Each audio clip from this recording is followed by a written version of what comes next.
ora mandek-mandek. Napasku kan panjang. Iya, tapi yo dendekne lho, Nduk, Cahayu. Nggih, Kakang Mas. Ayo terus.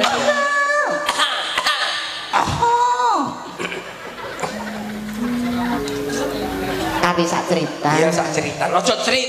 Lah apa? Ora oleh karo dalange. Nggih sak cerutan. Sithik. Tresna tulus nadyan ning aku bekas